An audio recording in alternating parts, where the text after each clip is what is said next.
दोस्तों, अप्रैल 2025 की यह बात है। दरअसल एक बुजुर्ग महिला होती है और वह बाजार से आज घर पर कुछ जल्दी ही आ गई थी। और जैसे ही वह महिला घर के अंदर आती है तो वह देखती है कि जो घर के सभी दरवाजे हैं वह खुले पड़े हुए हैं और जो एक दरवाज़ा है वह बंद था। और उस दरवाजे के पीछे से कुछ अजीबो गरीबो आवाज़ आ रही थी।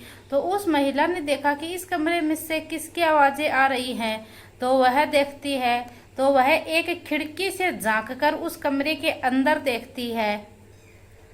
वह महिला जैसे ही उस खिड़की के अंदर जाकर देख रही थी तो उसने देखा कि जो उसका पति है उसकी उम्र भी लगभग 60 साल के आसपास थी।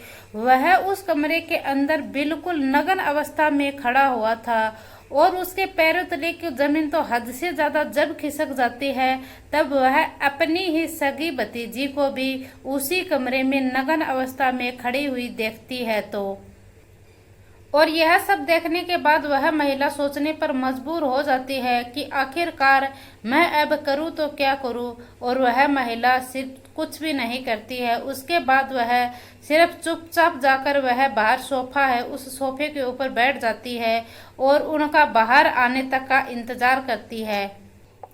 और फिर वह दोनों कमरे से बाहर आते हैं और कमरे से बाहर आने के बाद वह महिला इन दोनों का विरोध करती है। और इन दोनों का विरोध करते हुए वह महिला अपने भाई के पास पहुंच जाती है और जाकर अपने भाई से कहती है कि चाहे कुछ भी हो जाए, तुम्हें अब तुम्हारी जो लड़की है यह शादी के लायक हो चुकी है। अब तुम्हें किसी भी हालत में इसकी शादी करनी है। और उसका भाई ठीक वैसे ही करता है, उस लड़की के लिए रिश्ता देखने के लिए लग जाता है। और उस लड़की के पिता ने कड़ी मशक्कत के बाद 1 महीने के अंदर ही उसके लिए एक लड़का भी खोज लिया और 1 महीने के अंदर उसकी जो शादी थी वह भी करवा दी थी। और क्योंकि वह लड़की शादी के लायक तो हो ही रही थी क्योंकि उसकी उम्र थी वह 27 साल के आसपास थी। और फिर इस लड़की की जो शादी है वह शादी कर दी जाती है और यह लड़की विदा होकर अपने घर चली जाती है। और शादी होने के बाद जैसे यह अपने घर जाती है अब यहीं से एक कत्ल की कहानी शुरू हो जाती है। और यह कहानी पूरे प्रदेश में गूंज उठती है और ये गूंज कुछ इस तरह से उठती है कि पूरे प्रदेश में इसी कहानी की चर्चा हो रही है। और आज हम इस कहानी के माध्यम से यही जानने की कोशिश करते हैं कि आखिरकार उस कत्ल के पीछे की कहानी क्या थी, कैसे उस कत्ल का खुलासा होता है। नमस्कार, राधे राधे, जय श्री कृष्णा। दोस्तों, मैं पूजा आज जो आपके सामने सच्ची घटना लेकर आई हूँ यह घटना है बिहार प्रदेश का एक जिला है औरंगाबाद और औरंगाबाद जिले की यह सच्ची घटना है। दरअसल एक युवक होता है, उसकी उम्र लगभग 27 साल के आसपास की होती है और उसका नाम प्रियांशु कुमार होता है उर्फ छोटू, जो कि 24 जून 2025 को बनारस से वापस आ रहा था। तो वह रांची और बनारस इंटरसिटी रेलगाड़ी से आ रहा था और तभी यह बात वह अपनी माँ को कॉल करता है और अपनी माँ से बोलता है कि माँ, मुझे रेलवे स्टेशन से गांव उसका बड़वान लगता है और बड़वान आने के लिए मुझे थोड़ा समय लेट हो जाएगा, इसीलिए आप रेलवे स्टेशन के ऊपर किसी को मेरे को लेने के लिए भेज देना। और उसकी माँ ने देखा कि मेरा बेटा रात को आएगा, परेशान हो जाएगा, इसीलिए जो उसकी माँ थी वह गांव के ही 2 लड़का होते हैं उनको भेज देती है, जिसमें एक का नाम सोनू होता है और दूसरे का नाम अनूप होता है। और यह दोनों एक पल्सर बाइक होती है, मोटरसाइकिल, उसको लेकर जाते हैं। और यह दोनों लोग रेलवे स्टेशन पर जाकर प्रियांशु उर्फ छोटू का इंतजार करते हैं कि कब वह आएगा और कब हम उसे लेकर गांव जाएंगे। और जैसे ही प्रियांशु कुमार उर्फ छोटू आता है तो उसे यह अपनी बाइक पर बैठा लेते हैं। और बैठाने के बाद यह 24 जून 2025 की रात के 7:30 या 7:45 बजे के आसपास का समय रहा होगा। और वहां से चलते हैं तो उनके बराबर में एक और बाइक आती है और वह उस बाइक के ऊपर भी 2 लड़के होते हैं और वह लड़के उनकी बाइक के बराबर में आकर वह ब्रेक मारते हैं और ब्रेक मारने के बाद वह पूछते हैं कि भाई साहब, हमें देवराज बी का एक गांव लगता है, उस गांव में जाना है। अगर आप हमें उस गांव का रास्ता बता दो तो या फिर आप हमें उस गांव में पहुंचा दो तो हम उस गांव को जानते नहीं, हमारे लिए अच्छा होगा। और यहाँ पर जैसे ही यह बाइक रुकती है रास्ता पूछने के लिए और दूसरी बाइक रुकती है वह रास्ता बताने के लिए, और वह आपस में रास्ते की बात ही कर रहे थे। वह कह रहे थे कि आप परेशान मत हो, यह गांव यहाँ से सिर्फ 2 किलोमीटर ही दूर है, यहाँ से आप आगे टर्न लोगे तो यह गांव ही आ जाएगा। जैसे यह लोग आपस में बातें कर रहे थे वैसे ही यहाँ पर एक व्यक्ति होता है, वह एक गोलियां तान देता है और गोली सीधे जो ये प्रियांशु कुमार उर्फ छोटू होता है इसके सीने में लगती हैं। एक के ऊपर यह गोलियां बार बार दागता है तो इसमें 6 से 7 या 8 गोलियां होती हैं, वह प्रियांशु के पूरे सीने में उतार दी जाती हैं। और यह लोग थे, यह लोग गोली मारने के बाद यहाँ से भाग जाते हैं। और फिर जो ये सोनू और अनूप है, यह दोनों लोग सोचते हैं कि हम लोग करें तो क्या करें, इन लोगों ने तो गोली मारकर इसे मार दिया है, अब हम क्या करें। और फिर यह दोनों लड़के थे, यह चीखते हैं, चिल्लाते हैं और फिर वहां के आसपास के लोग इकट्ठे हो जाते हैं। फिर तत्काल प्रभाव से जो प्रियांशु है उसको उठाया जाता है और उसको उठाने के बाद एक नजदीकी मगध मल्टी सिटी हॉस्पिटल है उसके अंदर ले जाया जाता है। और वह लड़के वहां जाकर बताते हैं कि ऐसे ऐसे हम लोग आ रहे थे और बाइक सवार थे, वह ऐसे रास्ता पूछ रहे थे और रास्ता पूछते पूछते ही उन लोगों ने गोलियां चला दी। बस इतना सुनते ही डॉक्टर ने उनको इलाज करना शुरू कर दिया। डॉक्टर ने जैसे ही उसका इलाज शुरू किया, क्योंकि तो वह तो मर चुका था, जैसे ही उसके मरने की डॉक्टर ने खबर सुनाई और डॉक्टर उन लड़कों से कहते हैं कि अगर मैं इलाज कैसे करूं, क्योंकि यह तो मर चुका है। और फिर जो हॉस्पिटल के कर्मचारी हैं वह नजदीकी पुलिस स्टेशन होता है नवीन नगर का, उसमें फोन करके सूचना दे देते हैं। और फिर जो एसएचओ होते हैं मृत्युंजय कुमार उपाध्याय, वह अपनी टीम के साथ वहां पर मौके पर पहुंच जाते हैं। और पुलिस की टीम वहां पर मौके पर पहुंचने के बाद इन दोनों लड़कों से पूछती है कि आखिरकार क्या हुआ था, यह सब कैसे हुए थे और कैसे इनके गोली लगी। और फिर पुलिस वाले सोनू होता है, सोनू उर्फ इसका सही नाम अमित होता है, अमित से पूछता है कि ये 7-8 गोलियां चली थी, इनमें से तुम दोनों लोगों के एक भी गोली नहीं लगी और सभी की सभी गोली जो प्रियांशु है इसी को क्यों लगी। और पुलिस ने इन दोनों लड़कों से बड़ी सख्ती से पूछताछ की। जैसे ये लड़के शुरू से ये कहानी बता रहे थे कि हम बाइक पर आ रहे थे, 2 लोग आए थे, रास्ता पूछ रहे थे, फिर गोली चला दी, इन लड़कों ने शुरू से यही कहानी बताई थी और लास्ट तक पुलिस की कड़ी मशक्कत के बाद भी इन लोगों का यही बयान था, यह अपने बयान से मुकर नहीं रहे थे। और पुलिस इनसे पूछताछ कर रही थी। इन लोगों ने यह कहा कि साहब हमारा सिर्फ इतना ही कसूर है कि हमने, इनकी मां ने कहा था, प्रियांशु की मां ने कहा था कि मेरा बेटा आएगा, आप दोनों लेकर आओ क्योंकि लेट हो जाएगा उसे और वह अकेला है, इसलिए तुम दोनों बाइक लेकर जाओ। और हम लोग उसे बाइक लेकर लेने के लिए गए थे, सिर्फ हमारी यही गलती हो गई। और पुलिस को भी कड़ी मशक्कत के बाद यहाँ से कोई लीड हाथ नहीं लग रही थी। फिर जो प्रियांशु है इसके जो फोन की डिटेल है वह निकलवाई जाती है, तो उससे पता चलता है कि जो ये प्रियांशु है यह अपनी पत्नी को एक दिन में यह 50 से अधिक अपनी पत्नी को कॉल किए हैं। फिर पुलिस यहाँ से उसके पत्नी से पूछताछ करना शुरू करती है, तो उससे पता चलता है कि यहाँ लगभग अब 45 दिन पहले ही यानी कि 11 मई 2025 को उसकी लड़की से शादी हुई थी। उस लड़के का नाम गुंजा था और गुंजा सिंह नबी नगर की रहने वाली है। और पुलिस जब गुंजा से पूछताछ की तो वह बताती है कि जैसे कि नॉर्मल पति पत्नी में बात होती है, सिर्फ हमारी वही बातें होती है। और पुलिस फिर कहती है कि तुम ऐसा करो कि अपना नंबर दे दो, हमें कुछ काम है, आपके नंबर हमें दो। और जैसे ही पुलिस गुंजा से मोबाइल नंबर मांगती है तो गुंजा यहाँ पर मोबाइल नंबर देने से इनकार कर देती है। कहती है कि मेरे मोबाइल नंबर में कुछ खास है और कुछ खुफिया है जो मैं किसी को, मेरी प्राइवेसी है, मैं किसी को यह बात बताना नहीं चाहती। और फिर जो पुलिस है वह कहती है कि क्या तुम्हारे पति से तुम्हारा मोबाइल ज्यादा जरूरी है।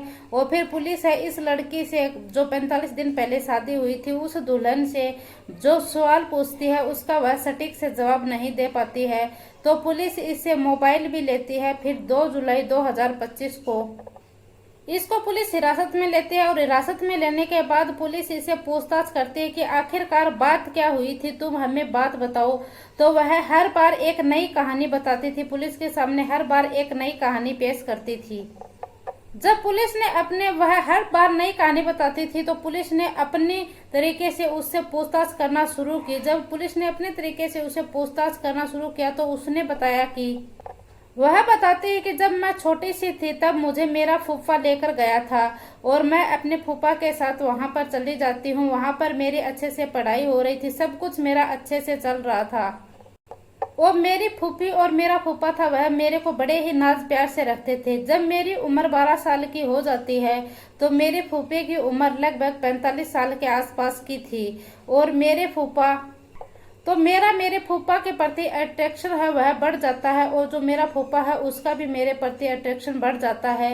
इस बात का किसी को भी कानो कान खबर नहीं थी और ऐसे करते करते कब 15 साल गुजर जाते हैं और यह जो फूफा और भतीजी है यह दोनों 15 साल तक ऐसे रहते थे जैसे कि एक पति और पत्नी रहते हैं। और जो इसके फूफा हैं वह एक डाल्टन एक गंज एक जगह लगती है, वहां पर एक बस के वह बड़े कारोबारी होते हैं और कोई दिक्कत नहीं थी, कोई परेशानी नहीं थी और घर में भी कोई शक की गुंजाइश नहीं थी और इस बात की किसी को कानो कान खबर नहीं थी। इन दोनों का जो प्रेम संबंध था वह अच्छे से चल रहा था।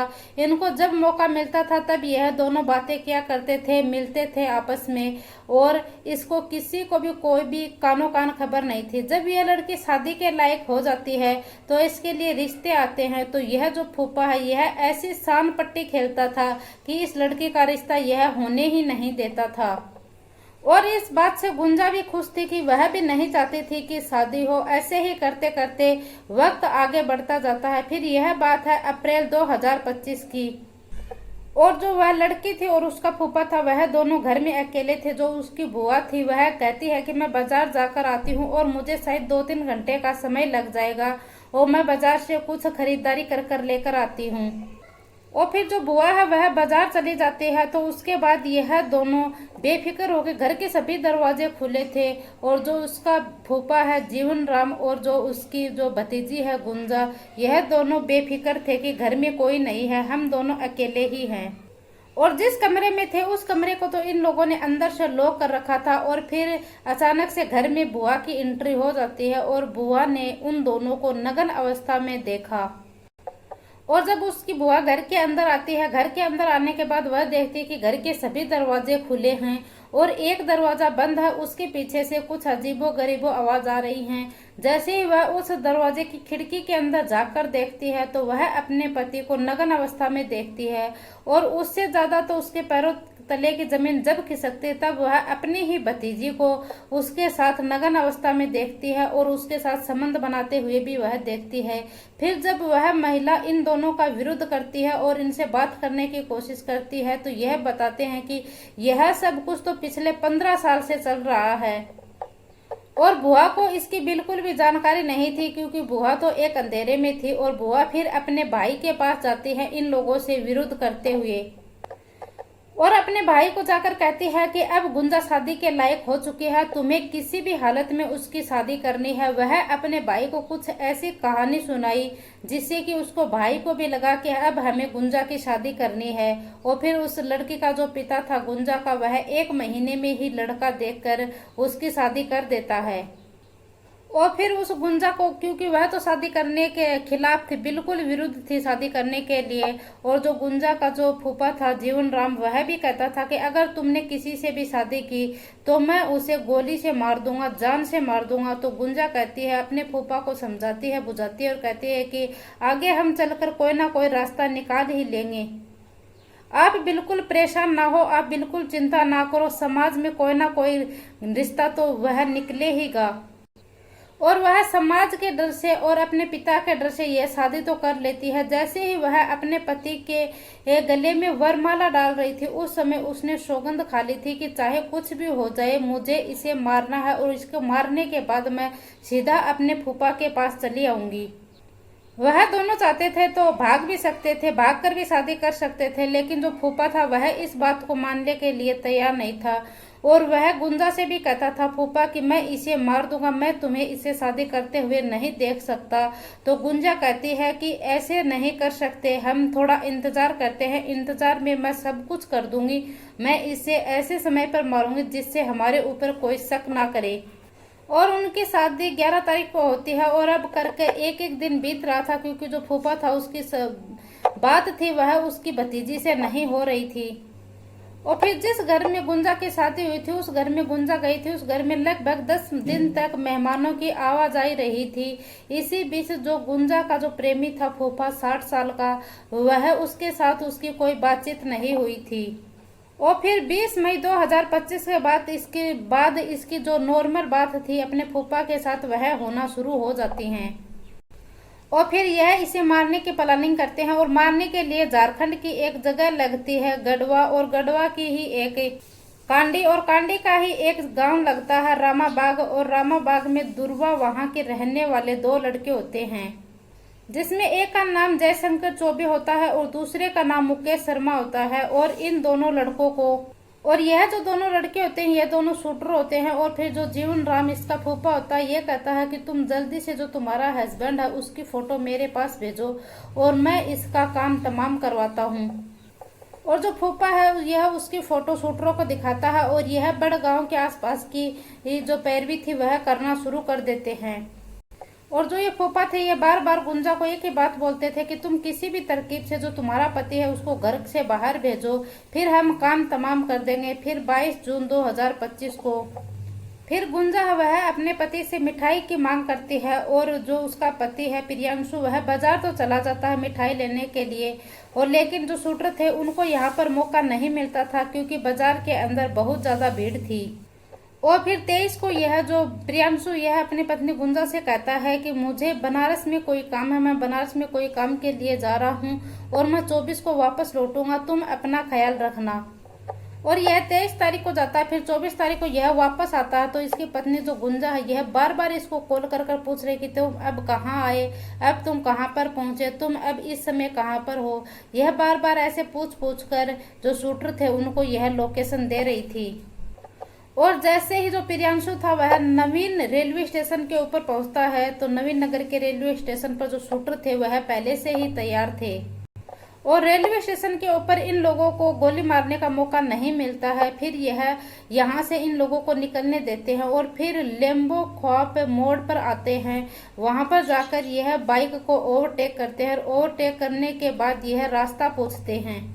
और जैसे ही वह बाइक रास्ता बताने के लिए अपने बाइक को रोकते हैं और फिर प्रियांशु कुमार होता है उसके ऊपर 7 से 8 गोलियां चलाई जाती हैं। और इनको करने के गोली मारने के बाद ये लोग यहाँ से चले जाते हैं। और पुलिस जैसे ही इस गुंजा सिंह को हिरासत में लेती है तो यह पूरी कहानी है यह सामने आ जाती है। और यह जो दोनों शूटर थे यह भी पुलिस की हिरासत में थे। जब हम आपने को यह कहानी सुनाई थी उस समय जो फूफा थे यह फरार थे और फूफा को पकड़ने के लिए पुलिस बार बार दबिशें डाल रही है। दोस्तों, इस पूरा घटनाक्रम का सुनाने का उद्देश्य मेरा किसी को दिल को ठेस पहुंचाना नहीं है, किसी को परेशान करना नहीं है, किसी को आहत करना भी नहीं है, बल्कि आपको जागरूक करना है, सचेत करना है। जय हिंद, जय भारत।